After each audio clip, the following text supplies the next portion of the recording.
कहा जाता है हिंदुस्तान सेकुलर देश है, यहाँ सभी धर्मों की बराबर की सम्मान होती है, परंतु फिर भी हिंदुस्तान में हिंदुओं से भेद कैसे होती, हिंदुओं की विपरीत मानसिकता कैसी है कंपनियों की। अब देखिए, एक चश्मे की कंपनी लेंसकार्ट, अब उसने एक गाइडलाइंस जारी की थी कि जो वहां का स्टाफ है वो बुर्का पहन सकता है पर तिलक, चंदन, बिंदिया इत्यादि का प्रयोग नहीं कर सकता है। ये प्रोफेशनल लुक नहीं है, लेकिन बुर्का पहन सकता है। चलो ये एक अलग मुद्दा होती। मैं एक घटना को जमशेदपुर का बता रहा हूं, झारखंड जमशेदपुर, वहां मैं जॉब किया हूं। एक मॉल थी, मैं नाम नहीं लूंगा, उस मॉल में मैं जॉब करता था। उस मॉल के मैनेजर का नाम था शैलेंद्र तिवारी, वह एक तिवारी ब्राह्मण था। और वो शैलेंद्र तिवारी कहता है कि मैं तिलक चंदन लगाता था, तो शैलेंद्र तिवारी ला करके मुझे कहता है उस मॉल में कि सुनो रोशन, आज के बाद तुम्हारे सर पर तिलक नहीं देखना चाहते हैं, कार और हाथ से कलावा हटा दो, क्योंकि तुम्हारा तिलक और कलावा देख करके जो मुसलमान लोग हैं वो डर जाते हैं, उनको अलग टाइप का फील होती होगी, इसलिए तुम इसको हटा दो। ये लैंग्वेज मुझे कहने वाला शैलेंद्र तिवारी नाम का वो मैनेजर था। अब मैं उस मॉल का नाम ले लूं तो अभी क्या हो मुझे नहीं पता, लेकिन फिलहाल आप सोच करके देखिए कि मानसिकता कैसी है। समझ रहे हैं ना मैं कहना क्या चाह रहा हूं, ये मानसिकता कहां से आ रही है। क्या वो मुसलमान था? मुझे इस बात को कहने वाला शैलेंद्र तिवारी एक ब्राह्मण था, तिवारी था। परंतु जब इस बात को उसने कहा तो मैंने जॉब ही छोड़ दी। परंतु जरा आप एक बार ये सोचिए कि आज कोई कंपनी हमें कह देता है कि आप तिलक ना लगाएं, कोई कंपनी कह देता है कि आप बिंदिया ना लगाएं, कोई तिलक कह देता है कि अब हाथ में कलावा ना बांधे। इसका कारण क्या है? हिंदुओं का सेकुलर होना। याद रखिएगा, भारत एक सेकुलर देश है, लेकिन भारत में सब सेकुलर नहीं है, सिर्फ हिंदू सेकुलर है। कोई भी धर्म या कोई भी कंपनी आपको लव जिहाद को प्रमोट करते हुए मिल जाएगा, लेकिन दीपावली पर सवाल उठाते मिल जाएगा, लेकिन कभी मुहर्रम और ईद पर कभी सवाल उठाते नहीं मिलता, क्योंकि बाकी धर्मों में सेकुलर नहीं पाए जाते हैं। रियलिटी यही है। हमें एक चीज सिखाया जाता है, भारत एक सेकुलर कंट्री नहीं, सेकुलर सिर्फ हिंदू है। ये बात को हमेशा ध्यान रखिएगा कि हम हिंदू ही सेकुलर होते हैं। एक हिंदू ही हिंदू का विरोध कर सकता है, बाकी अन्य धर्म नहीं कर सकता है।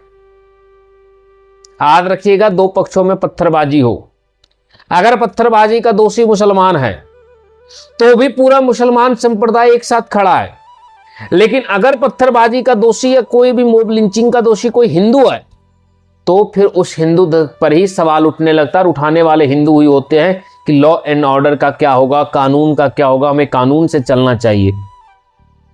तो इस बात को हमेशा ध्यान रखिएगा कि अगर हमें कोई ये नहीं लगाने दे रहा है कि आप बिंदिया लगा करके कंपनी में जॉब कर नहीं कर सकते, आप टीका लगा करके नहीं आ सकते हैं, आप मौली धागा नहीं बांध सकते हैं, तो इसका ये रीजन नहीं है कि उस कंपनी को हिंदुओं से दिक्कत है। हर कंपनी का मालिक जो हिंदू है वो भी इस बात को जानता है कि हिंदू सेकुलर होते हैं और सेकुलरों के लिए कभी नहीं लड़ा जाता है। जिस दिन हिंदू इस मानसिकता को समझ लो कि मेरा मोनू मानेश्वर यादव भले ही गलत है, भले उसने मॉब लिंचिंग की, परंतु धर्म के नाम पर किया, तो हर परिस्थिति में मैं उसके साथ खड़ा हूं, और जिसके सरकार में उसकी गिरफ्तारी होगा, हम उस सरकार के विरुद्ध में उतरेंगे। याद रखिएगा, कोई मोनू मानेश्वर यादव कभी गिरफ्तार नहीं होगा। उस दिन हिंदू सेकुलर नहीं रहेगा, उस दिन देश में हिंदुओं की सम्मान होगी। जिस दिन हिंदुओं की मानसिकता यह हो जाएगी कि हम कंपनियों में सामान क्यों खरीदे, अगर कोई तिलक लगा करके बेच नहीं सकता तो हम तिलक लगाने वाले ले क्यों सकते हैं। याद रखिएगा, धनतेरस में सामान जब बिकती है ना भैया, तो धनतेरस में सामान जब हम लेने जाते हैं, कितनों के सर पर तिलक देखते हैं कि कहां पे तिलक लगाया। कभी देखे है किसी ने? एनीबॉडी? नहीं ना। तो फिर जब हम देखते ही नहीं है कि हमें धनतेरस का, याद रखिएगा, दुर्गा पूजा में अगर हमको कपड़ा लेना है तो हम उससे लें जिसके घर में दुर्गा पूजा में कपड़ा खरीदा जाता हो। दीपावली में हम उसी के यहां से पटाखे ले जिसके यहां दीपावली के दिए जलते हो। याद रखिएगा, धनतेरस में सोना भी उसी सोनार के पास ले जिस सोनार के घर में लक्ष्मी माता का पूजा होता हो। उस दिन इस देश में सनातन पर उंगली उठाने वाले से पहले उसकी पसीने निकल जाएगी, कोई कंपनी उंगली नहीं उठा पाएगा। इस मूलभूत कारण को समझिए कि मैं दिल्ली का वीडियो देख रहा था, कोई मुस्लिम मोहल्ला था, मुस्लिम बाजार थी, उसमें ईद के मेला लगा था। 4 मुस्लिम हिंदुओं ने, लगभग 3-4 लोगों ने वहां दुकान दी थी। एक दुकानदार भी ये नहीं बोला कि मेरी सुबह से लेकर के अभी तक एक सामान की बिक्री हुई। मैं अपनी आंखों से देखी बात बता रहा हूं। जो हिंदू और मुसलमान की भाईचारा की बात करते, मैं उन्हें अपनी ऑन द स्पॉट मैं अपनी देखी हुई बात कर रहा हूं। हजारीबाग इमली कोठी की बात है। हजारीबाग में जाइएगा तो आपको इमली कोठी एक जगह मिलेगा, वहां मुहर्रम की मेला लगती है। उस मेले में 2 दुकानदार जो हिंदू थे और दोनों आइसक्रीम बेच रहे थे, और लगभग 4-5 मुसलमान वहां पे आइसक्रीम बेच रहे थे। जब उन दोनों के दुकानों पे मैं शाम में जब जा रहा था, मैंने पूछा, भैया दुकान में तुम्हारी कुछ बिक्री हो रही?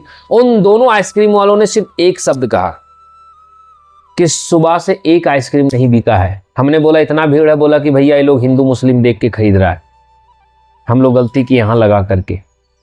यानी याद रखिएगा, हिंदू सेकुलर है, मुसलमान नहीं। रामनवमी के मेले में, दुर्गा पूजा के मेले में एक मुसलमान दुकान लगाएगा तो उसके दुकान में बिना धर्म देखे हम सामान लेने जाते हैं, लेकिन एक मुहर्रम के जुलूस में हम दुकान लगा दे तो हमारा धर्म देखकर हमें छोड़ दिया जाएगा। याद रखिएगा, मुसलमान थूक करके, मूत करके कुछ भी खिला पिला देगा, फिर भी हिंदू उसके यहां का जूस जरूर पिएगा। लेकिन एक हिंदू अगर शुद्ध खाना भी खिला देगा तब भी मुहर्रम में उसका भोजन नहीं बिकेगा। भाई याद रखना, सेकुलर सिर्फ हिंदू है। इसीलिए गलती ना लेंस कार्ड की है। आप जो ये बाइकआउट लेंस कार्ड कर रहे हैं ना, इसे मत बाइकआउट कीजिए। मैं इसका समर्थन कभी नहीं करता हूं, क्योंकि इन कंपनियों की कोई गलती नहीं, गलती हमारी मानसिकता की है, हमारी विचारधारा की है। लेंस कार्ड का कोई मालिक मुसलमान नहीं है। इसीलिए मैं इस बात को सदैव कहता हूं, विचार बदलिए, अपने क्षेत्र में युवाओं, बच्चों की मानसिकता को बदलिए, उनसे समझाइए कि बेटा धर्म क्या है। और जब सामान लेने निकलो तो याद रखना, दाम नहीं धर्म देखो। 10 रुपए महंगा ही सही, पर धर्म देख करके लो, दाम देख करके मत लो। 10 रुपए के कारण थूका हुआ मत खा लो, क्योंकि उस थूकने के पीछे फंडिंग बहुत बड़े बड़े संगठन कर रहे हैं, इसलिए वो 10 रुपए सस्ता कर दे रहा है। मैं भी व्यापारी रहा हूं, जितना सस्ता मैं किसी चीज को नहीं दे पाता वो दे देते हैं, और बाद में जब हमारी दुकानें बंद हो जाती है तो पता चलता है कि उनकी राज आ गई, अब वो रेट वही लगा रहे जो हम लगा रहे थे। क्यों? क्योंकि उसे पहले फंडिंग दी जाती कि इनको बर्बाद करो। अपनों का साथ दो, वरना याद रखना हिंदू सेकुलर बनता जाएगा और हिंदू धर्म धीरे धीरे इसी प्रकार से मिटता जाएगा। हर कंपनी, हर देश के नागरिक हिंदू धर्म पर कुछ भी बोलकर चले जाएंगे और हम कुछ नहीं कर पाएंगे, क्योंकि हिंदू सेकुलर होता है, बाकी देश में कोई सेकुलर नहीं। कोई कहता है भारत सेकुलर है, जी नहीं, मैं कहता हूं कि हिंदू सेकुलर है, भारत नहीं। ठीक है, आइए कथाओं में प्रवेश करें। कथा को दूसरी दिशा में ले जाने से बेहतर है कि कथा पे चर्चा करें।